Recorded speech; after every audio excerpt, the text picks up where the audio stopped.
Hello all, welcome to this session. In this session, I'm going to give you an assignment. As part of this assignment, you need to solve all these four challenges by writing the relative XPath expressions as solutions. So, in order to solve these challenges, you need to have the knowledge of writing the relative XPath expressions for locating the tables and its contents.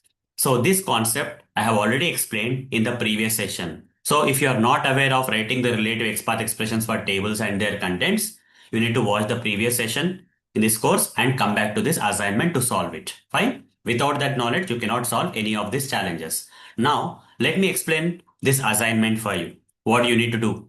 Okay, let me explain. So, as part of the first challenge of this assignment, you need to locate the third row in the table. Where is the table? It's there on the sample application page. All these challenges you need to solve on this sample application page, that is omega.blogspot.com. Once you are taken to this page, if you scroll down, you will find this particular table. Now, on this particular table, you need to solve all these four challenges.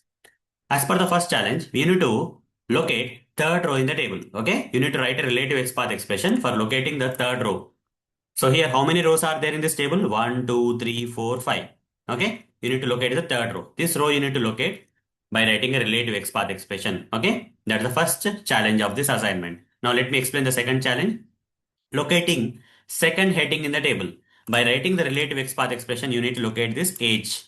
In this particular table, the first heading is name, second heading is age, third heading is place. But you need to write a relative XPath expression to locate this age. Okay, that's what is the second challenge you need to resolve or solve.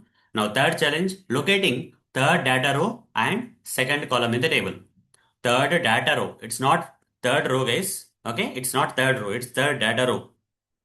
So here, this is heading row, remaining all are data rows.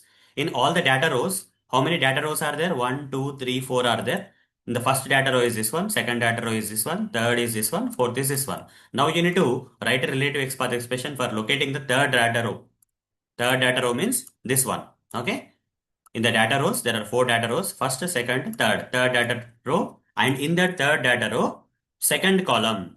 First column is Praveen, second column is 29, right? In the third data row, second column is 29. That means you need to write the relative XPath expression to locate this 29.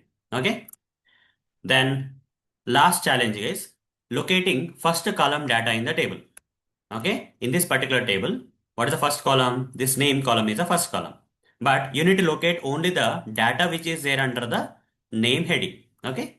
So first column data means Kishore, Manish, Praveen, Deepthi. Okay. You need to locate Kishore, Manish, Praveen, Deepthi, which is the first column data. So you need to write a relative XPath expression for locating the first column data in this particular table. So hope guys you understood what exactly you need to solve. To solve these challenges, you need to have the knowledge of writing the relative XPath expressions for locating the table and its contents, which I have clearly explained with lots and lots of examples in the previous session.